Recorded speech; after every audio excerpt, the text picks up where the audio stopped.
Welcome to the Gen20 podcast. I'm Nicole. And I'm Marina. And today we're talking about grad school and the big question, to go or not to go. Grad school is often a way to avoid entering the workforce and looking for jobs. Once we graduate from college, a lot of us start thinking about our next steps, and one of those steps is often grad school. And grad school definitely has its place for a lot of people, but there are several main points that come up when you're thinking about whether going to grad school is a good choice for you or not.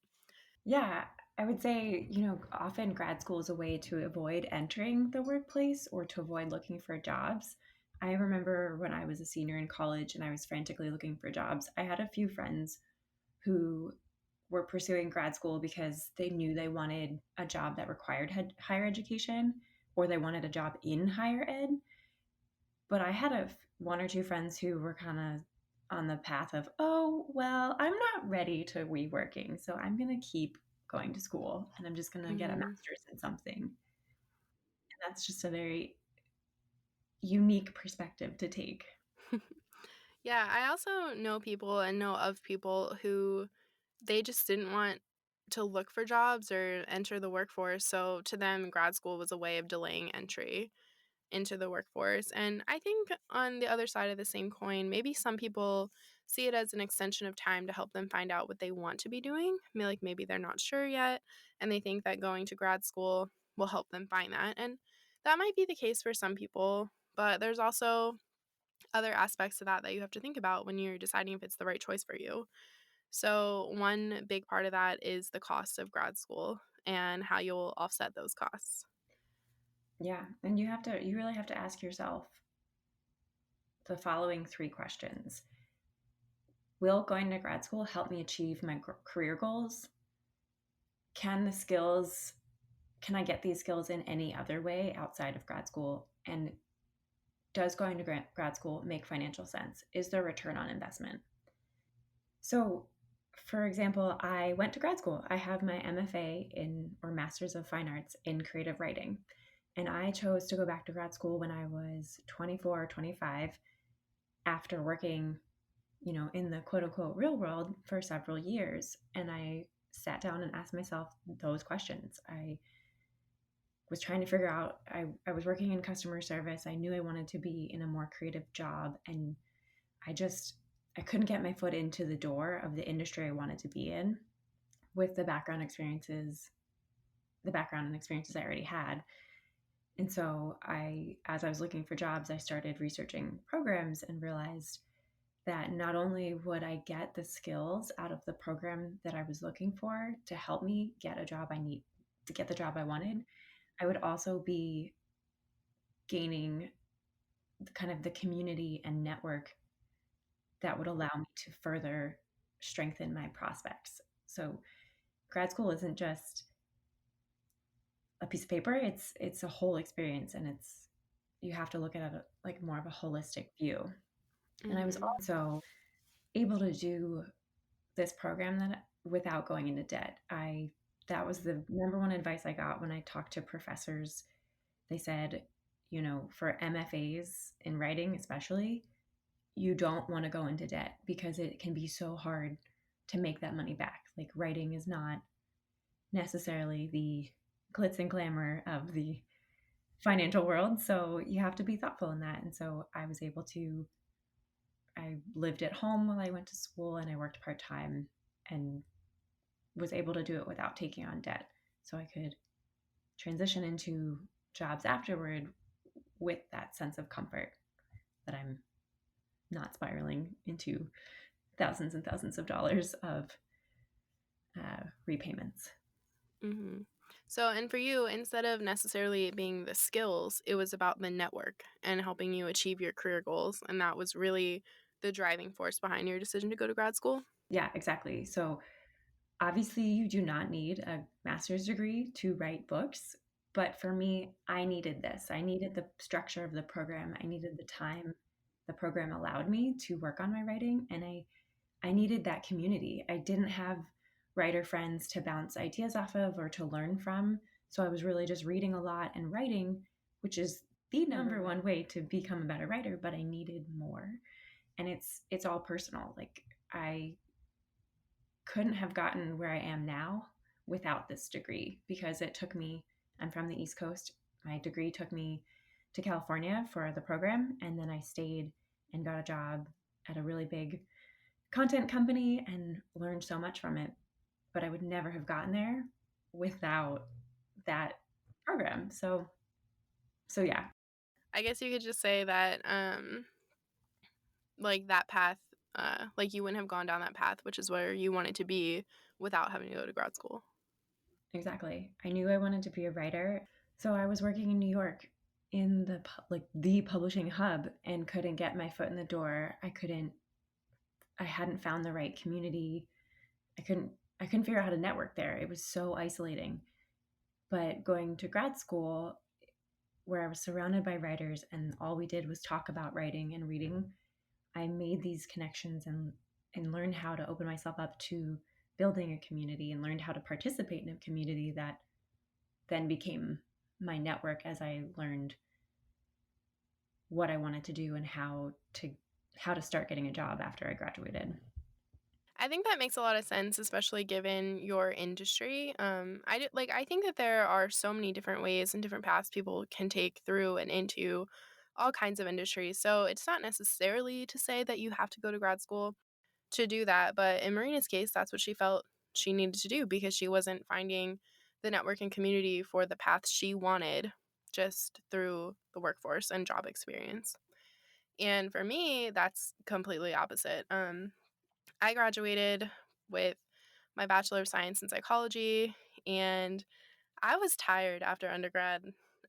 It wasn't a hard experience academically, but emotionally and physically, I was tired because I put myself through college financially. I took a lot of credit hours, 18 most semesters, and I worked 2 jobs for 2 years, and my schedule was completely full all the time, and I was tired, and I think for me, after graduating from college, what I wanted to do was work in online publishing.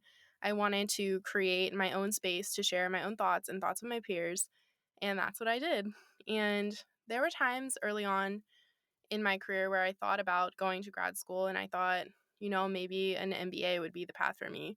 But truthfully, when you own your own business and company, you don't have to do that. There are plenty of ways to make connections online within my industry, and it did not make sense for me financially and it didn't align with my goals because I mean, what would I have gone to grad school in? That's what I keep coming back to.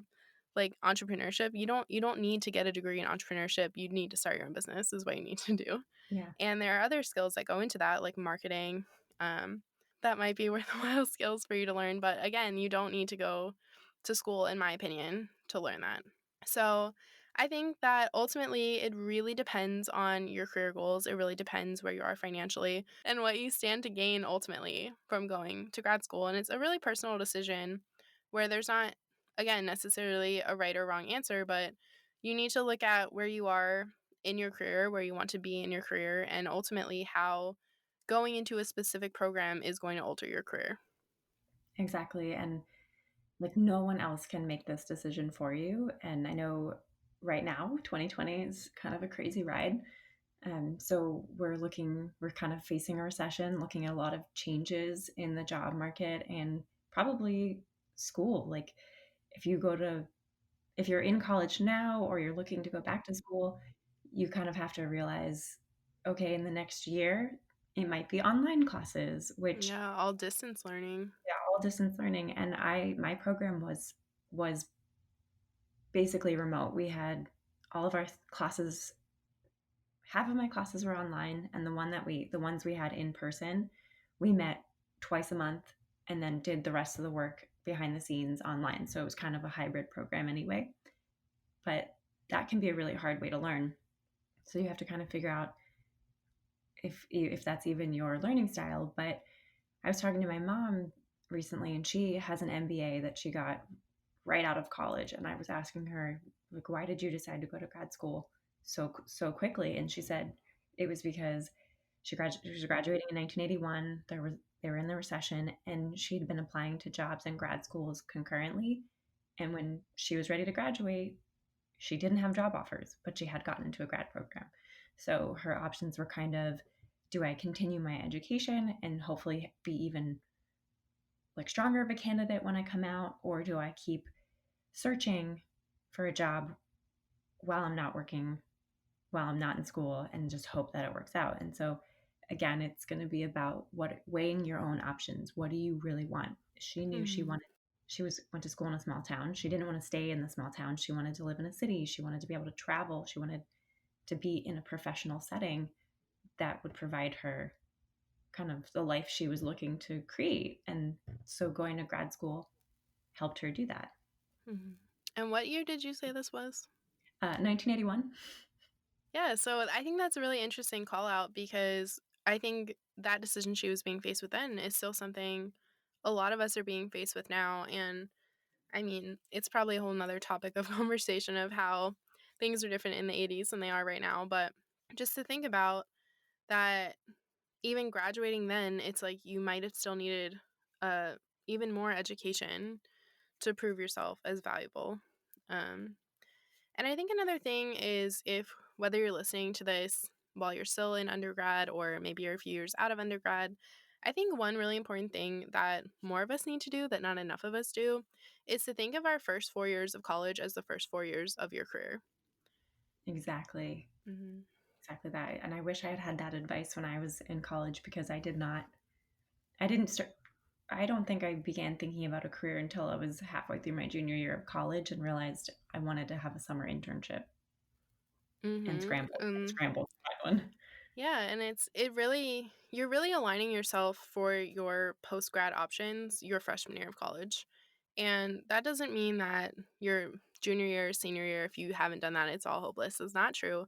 But realistically, to make yourself in the strongest position possible to really land those job offers, to really take advantage of your network, to figure out your next steps, that starts in your freshman year.